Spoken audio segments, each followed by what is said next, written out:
नमस्कार साथियों, आप सभी का आपके YouTube चैनल विद्यालय एजुकेशन में स्वागत है। साथियों, आज हम पढ़ेंगे स्पीडी करंट अफेयर्स और करंट अफेयर्स में आपका जो है वार्षिकांक के जितने भी महत्वपूर्ण 1 ईयर के क्वेश्चन होंगे मार्च 2024 से लेकर के 1 फरवरी 2024 तक के इनको कवर करेंगे। तो चलिए शुरू करते हैं और इसमें 2200 प्लस वन लाइनर प्रश्न भी हैं, उनको भी हम लोग कवर करेंगे। और साथियों, आप लोग कमेंट बॉक्स में ये बताइएगा क्या क्या आपको इंग्लिश के भी क्वेश्चन चाहिए, तो इंग्लिश के भी क्वेश्चन हम लोग साथ में करवाएंगे, ठीक है। चलिए शुरू करते हैं आज की इस क्लास को। और आज की क्लास में आप देखेंगे तो मुख्य आकर्षण के तौर पर अंतर्राष्ट्रीय फिल्म महोत्सव AIFF 2025, 82 में वार्षिक गोल्डन ग्लोब पुरस्कार 2025, मेजर ध्यानचंद खेल रत्न पुरस्कार, साहित्य अकादमी पुरस्कार, फीफा पुरस्कार 2024, विश्व शतरंज चैंपियनशिप 2024, बजट 2024-25, आर्थिक सर्वे, विभिन्न सूचकांक एवं रिपोर्ट, केंद्र एवं राज्य सरकार की योजनाएं और सैन्य अभ्यास 2024-25, विज्ञान एवं प्रौद्योगिकी सम्मेलन समारोह, ये सभी टॉपिक आपके यहाँ पे क्लियर होने वाले हैं। तो चलिए शुरू करते हैं आज की इस क्लास को बिना किसी देरी के। और आज की क्लास का पहला प्रश्न है, BCCI के नए सचिव कौन नियुक्त किए गए हैं? देवजीत सोकिया, जय शाह, आशीष सोलार या प्रभोज सिंह? BCCI के नए सचिव कौन नियुक्त हुए हैं? देवजीत सेकिया, ये ऑप्शन करेक्ट हो जाएगा। ये आपके नए सचिव नियुक्त हुए हैं, देवजीत सेकिया। अगला प्रश्न है, कौन सा देश आधिकारिक रूप से ब्रिक्स का 11वां पूर्ण सदस्य देश बना है? ब्रिक्स का 11वां पूर्ण सदस्य देश कौन सा देश बना है? इंडोनेशिया, कुवैत, ऑस्ट्रेलिया या न्यूजीलैंड? तो इनका नाम है इंडोनेशिया। इंडोनेशिया देश ब्रिक्स का 11वां पूर्ण सदस्य बन चुका है। तीसरा नंबर प्रश्न है, 18वें प्रवासी भारतीय दिवस सम्मेलन 2025 का आयोजन कहाँ किया जा रहा है? गांधीनगर, इंदौर, भुवनेश्वर या बेंगलुरु? इसका राइट आंसर हो जाएगा भुवनेश्वर। उड़ीसा की राजधानी भुवनेश्वर में 18वें प्रवासी भारतीय दिवस सम्मेलन का आयोजन किया जा रहा है। क्वेश्चन नंबर 4 है, श्रद्धालुओं की भीड़ के कारण मकर बिलक्कू उत्सव चर्चा में रहा। यह किस राज्य में मनाया जाने वाला उत्सव है? मकर बिलक्कू यह आपका किस राज्य में मनाया जाता है? केरल में। ये ऑप्शन राइट हो जाएगा। क्वेश्चन नंबर 5, हाल ही में किस देश के प्रधानमंत्री जस्टिन ट्रूडो ने अपने पद से इस्तीफा दे दिया है? फ्रांस, ब्राजील, मैक्सिको या कनाडा? यह आपके कनाडा के राष्ट्रपति थे और प्रधानमंत्री थे और इन्होंने अपने पद से इस्तीफा दे दिया है। डी ऑप्शन राइट हो जाएगा। क्वेश्चन नंबर 6, भारत के गृह मंत्री अमित शाह ने 7 जनवरी को भारत पोल पोर्टल का नई दिल्ली में शुभारंभ किया और इसे किसके द्वारा विकसित किया गया है? ED, CBI, IB या DRDO? इसको जो है विकसित किया गया है CBI के द्वारा, क्राइम ब्रांच ऑफ इंडिया जो है इसके द्वारा भारत पोल पोर्टल को विकसित किया गया है और इसका शुभारंभ अमित शाह जी के द्वारा किया गया। क्वेश्चन नंबर 7, केंद्रीय इस्पात मंत्री HD कुमारस्वामी ने PLI स्कीम 1.1 शुभारंभ किया और इस योजना को किस अवधि के लिए लागू किया जाएगा? ये जो अवधि है यह 2025-26 से लेकर के 2029-30 तक इसको लागू किया जाएगा। याद रखिएगा 2025-26 से 2029-30 तक HD कुमारस्वामी के द्वारा जो शुरू की गई PLI स्कीम है इसको 2029-30 तक लागू किया जाएगा। ठीक है। अगला प्रश्न है question number 8, earth rotation day हर साल कब मनाया जाता है? तो अर्थ रोटेशन डे है यह हर साल किस वर्ष मनाया जाता है? 6 जनवरी, 7 जनवरी, 8 जनवरी या 9 जनवरी को? तो याद रखिएगा यह आपका हर साल 8 जनवरी को मनाया जाता है अर्थ रोटेशन डे। क्वेश्चन नंबर 9 है, हाल ही में किस राज्य सरकार ने सिंधु घाटी सभ्यता की लिपि को पढ़ने वाले को $1 मिलियन का पुरस्कार देने की घोषणा किया है? $1 मिलियन का पुरस्कार देने की घोषणा किया है और यह किस राज्य सरकार के द्वारा किया गया है? तमिलनाडु राज्य सरकार के द्वारा किया गया। बी ऑप्शन राइट हो जाएगा। क्वेश्चन नंबर 10, नई दिल्ली में पंचायत से पार्लियामेंट 2.0 का उद्घाटन किसने किया? पंचायत से पार्लियामेंट 2.0 का जो उद्घाटन है यह करने वाले थे जगदीप धनखड़, नरेंद्र मोदी, अमित शाह या ओम बिरला? यह ओम बिरला ने किया है। डी ऑप्शन करेक्ट हो जाएगा, ओम बिरला। अगला प्रश्न है क्वेश्चन नंबर 11, हाल ही में आयोजित 82वें गोल्डन ग्लोब अवार्ड 2025 में बेस्ट मोशन पिक्चर, जो बेस्ट मोशन पिक्चर है नॉन इंग्लिश लैंग्वेज का गोल्डन ग्लोब अवार्ड किसने दिया गया है? ये बताना है। Flow, Emilia Perez, the brutalist या चैलेंजर्स? याद रखिएगा ये जो पुरस्कार है यह दिया गया है एमिलिया पेरेज को। बी ऑप्शन करेक्ट हो जाएगा, एमिलिया पेरेज। क्वेश्चन नंबर 12 है, हाल ही में जारी आंकड़ों के अनुसार मेट्रो रेल नेटवर्क के मामले में भारत विश्व में किस स्थान पर है? भारत की बात करेंगे, भारत विश्व में किस स्थान पर है? तीसरे स्थान पर है। सी ऑप्शन करेक्ट हो जाएगा, थर्ड स्थान पर है। Question number 13। क्वेश्चन नंबर 13 है, भारत के किस राज्य को टोडा जनजाति में मोदवेद उत्सव नव वर्ष के रूप में मनाया जा रहा है? भारत के किस राज्य की जो टोडा जनजाति है, इसमें मोदवेद उत्सव नव वर्ष के रूप में मनाया जा रहा है? तमिलनाडु, सिक्किम, राजस्थान या उड़ीसा? इसका राइट आंसर हो जाएगा आपका तमिलनाडु। ये ऑप्शन राइट हो जाएगा। क्वेश्चन नंबर 14 है, 10वें अजंता एलोरा फिल्म फेस्टिवल 2025 में पद्म पानी लाइफ टाइम अचीवमेंट अवार्ड को किसे दिया गया है? याद रखिएगा, ये आपका राइट आंसर हो जाएगा।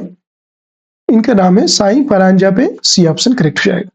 अगला प्रश्न है क्वेश्चन नंबर 15, विश्व युद्ध अनाथ दिवस हर साल कब मनाया जाता है? तो विश्व युद्ध अनाथ दिवस हर साल कब मनाया जाता है? यह मनाया जाता है आपका 6 जनवरी को। ये ऑप्शन करेक्ट हो जाएगा। क्वेश्चन नंबर 16 है, किस राज्य सरकार ने शहीद माधव सिंह हाथ खर्चा योजना का उद्घाटन किया है? तमिलनाडु, राजस्थान, महाराष्ट्र, उड़ीसा?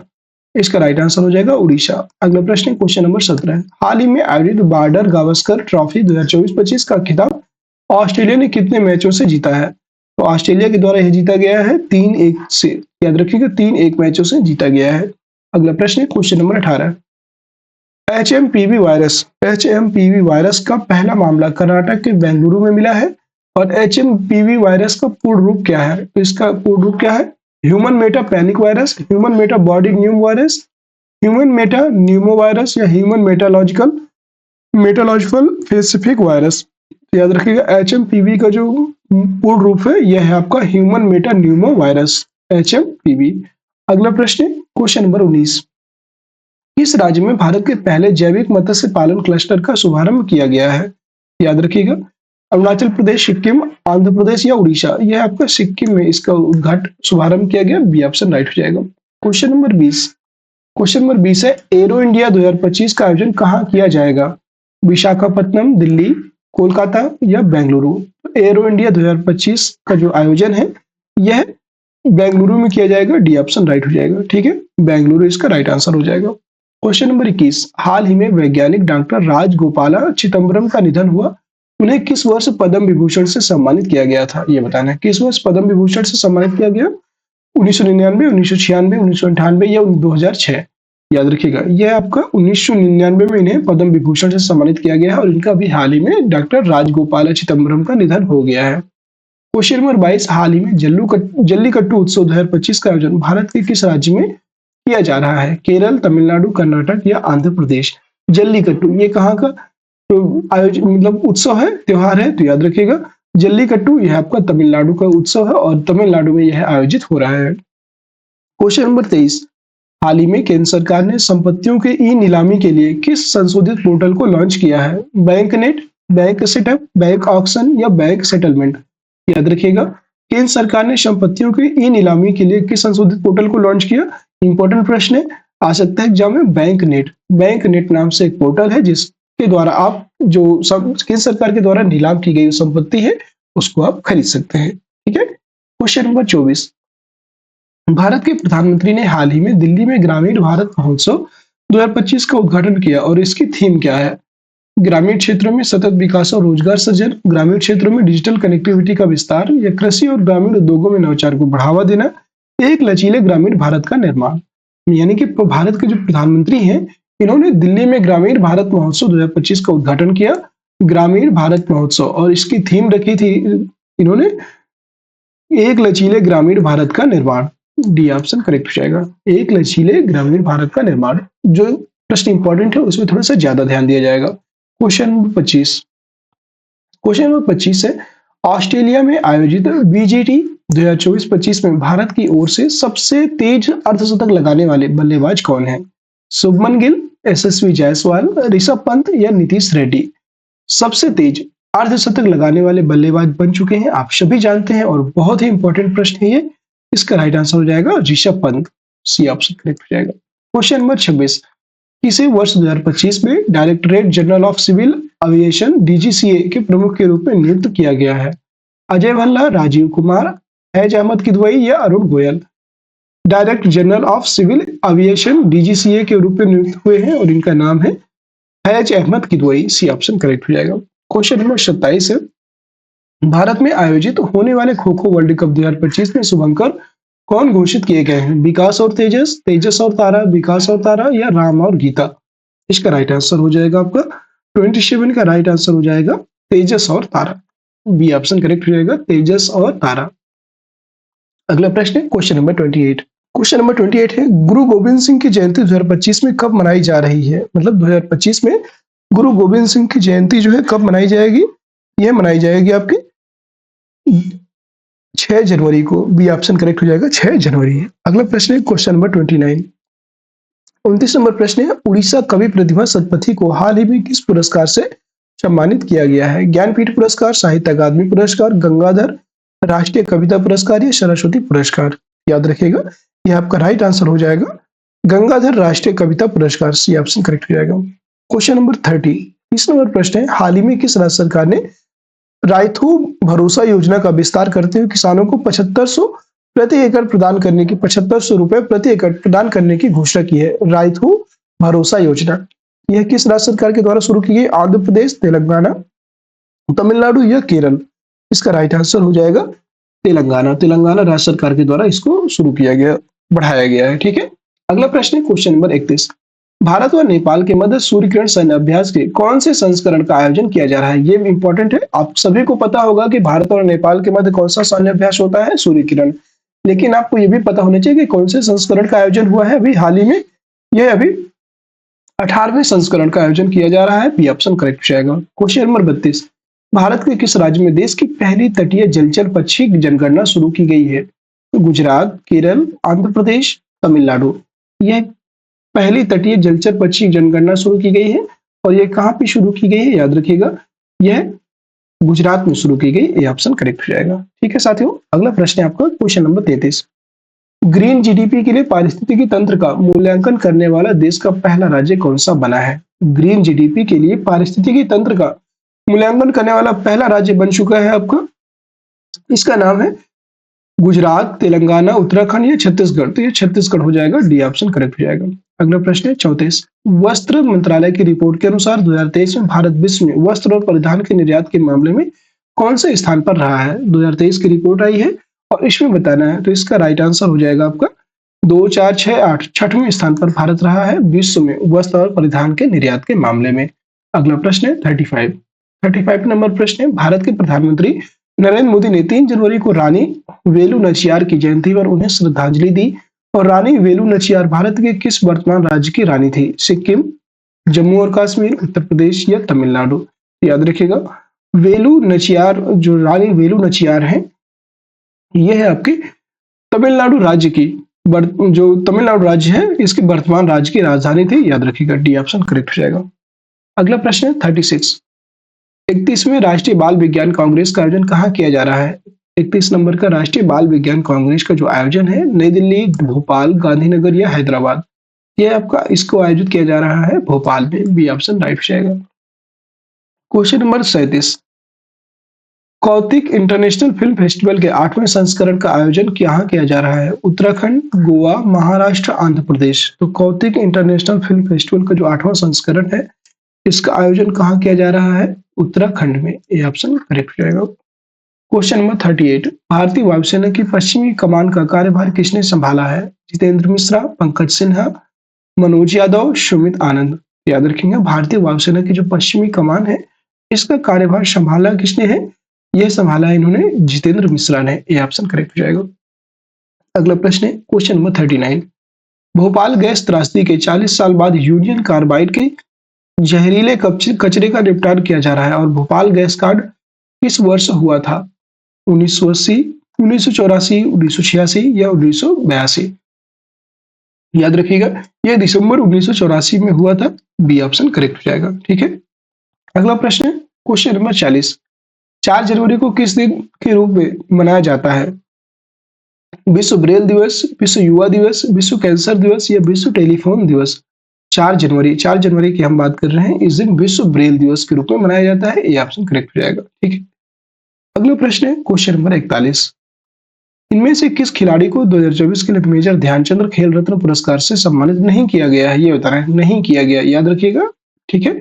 डी गुकेश, हरमनप्रीत सिंह, प्रवीण कुमार या नवदीप सिंह? इसका राइट आंसर हो जाएगा आपका नवदीप सिंह को नहीं किया गया है, बाकी सभी को किया गया है। डी ऑप्शन करेक्ट हो जाएगा। डी कुकरेश को मिला है, प्रवीण कुमार को मिला है, हरमनप्रीत सिंह को भी मिला है। ठीक है। क्वेश्चन नंबर 42, 42 नंबर प्रश्न है, भारतीय विशिष्ट पहचान प्राधिकरण के सीईओ कौन नियुक्त किए गए हैं, ये बताना है आपको। विपुल कुमार, भुवनेश कुमार, अमित अग्रवाल या राममोहन माथुर। इसका राइट आंसर हो जाएगा Bhuvnesh Kumar, B option right हो जाएगा। अगला प्रश्न है क्वेश्चन नंबर 43 नंबर प्रश्न है, मनीष सिंघल ने हाल ही में एसोचैम के महासचिव का पद संभाला है और एसोचैम की स्थापना किस वर्ष की गई है? एसोचैम की जो स्थापना है यह की गई है 1920 में। बी ऑप्शन करेक्ट हो जाएगा। 44 नंबर प्रश्न है, प्रसिद्ध वनस्पति शास्त्र और वैज्ञानिक डॉक्टर के.एस. मणिलाल का निधन हो गया है और इन्हें किस वर्ष पद्मश्री से सम्मानित किया गया था? के.एस. मणिलाल की बात करेंगे तो इन्हें अभी हाल ही में सम्मानित किया गया था 2020 में। याद रखिएगा 2020 में के.एस. मणिलाल को पद्मश्री से सम्मानित किया गया था। 45 नंबर प्रश्न है, वर्ल्ड इंट्रोवर्ट डे हर साल कब मनाया जाता है? तो वर्ल्ड इंट्रोवर्ट डे की बात करेंगे 1 जनवरी, 2 जनवरी, 3 जनवरी या 4 जनवरी।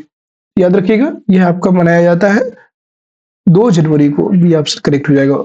अगला प्रश्न है 46, केंद्रीय मंत्रिमंडल ने प्रधानमंत्री फसल बीमा योजना और पुनर्गठित मौसम आधारित फसल बीमा योजना को किस वित्त वर्ष तक जारी रखने की मंजूरी दी है? 2025-26, 2028-29, 2029-30 या 2030-31। याद रखिएगा यह 2025-26 तक जारी रखने के लिए मंजूरी दिया है। क्वेश्चन नंबर 47, 47 नंबर प्रश्न है, 1 जनवरी 2025 को डीआरडीओ का कौन सा स्थापना दिवस मनाया गया है? 1 जनवरी 2025 को 65वां, 67वां, 69वां या 71वां। याद रखिएगा 1 जनवरी 2025 को डीआरडीओ का 67वां स्थापना दिवस मनाया गया है। बी ऑप्शन करेक्ट हो जाएगा। क्वेश्चन नंबर 48 है, 1 जनवरी 2025 को देश में शोध लेखों और जर्नल्स तक देशव्यापी पहुंच प्रदान करने के लिए केंद्र सरकार ने किस योजना को शुरू किया है? Digital India scheme, one nation one subscription, national research scheme या एजुकेशन एडवांसमेंट स्कीम। इसका राइट आंसर हो जाएगा 48 का वन नेशन वन सब्सक्रिप्शन। ये ऑप्शन करेक्ट हो जाएगा। अगला प्रश्न है क्वेश्चन नंबर 49। क्वेश्चन नंबर 49 है, 1 जनवरी 2025 में शेंगेन क्षेत्र में कौन से देश शामिल हुए थे? ये बताना है शेंगेन क्षेत्र में कौन से देश शामिल हुए हैं? Bulgaria and Romania, Croatia and craze Republic, Croatia and Ireland, Ireland and craze Republic. याद रखिएगा तो इसमें इसका राइट आंसर हो जाएगा आपका 49 का आपका राइट आंसर हो जाएगा बुल्गारिया एंड रोमानिया। ये ऑप्शन करेक्ट हो जाएगा और यह शेंगेन क्षेत्र में शामिल हुए थे। क्वेश्चन नंबर 50, किस मंत्रालय ने 2025 को सुधारों का वर्ष घोषित किया है? किस मंत्रालय के द्वारा वर्ष 2025 को सुधारों का वर्ष घोषित किया गया है? रक्षा मंत्रालय, वित्त मंत्रालय, गृह मंत्रालय या रेल मंत्रालय। इसका राइट आंसर हो जाएगा, याद रखिएगा क्वेश्चन नंबर 50 का राइट आंसर हो जाएगा रक्षा मंत्रालय। ठीक है। और आज की क्लास का अंतिम प्रश्न आप सभी के लिए, जिसका आंसर आप सभी लोग बताइएगा। इसके आगे से नेक्स्ट क्लास में हम लोग कंप्लीट करेंगे। चलिए 51 नंबर क्वेश्चन का आंसर आप सभी लोग बता दीजिएगा। देश के पहले ग्लास ब्रिज का उद्घाटन किस राज्य में किया गया है? तमिलनाडु, केरल, कर्नाटक, गोवा। क्या होगा इसका राइट आंसर?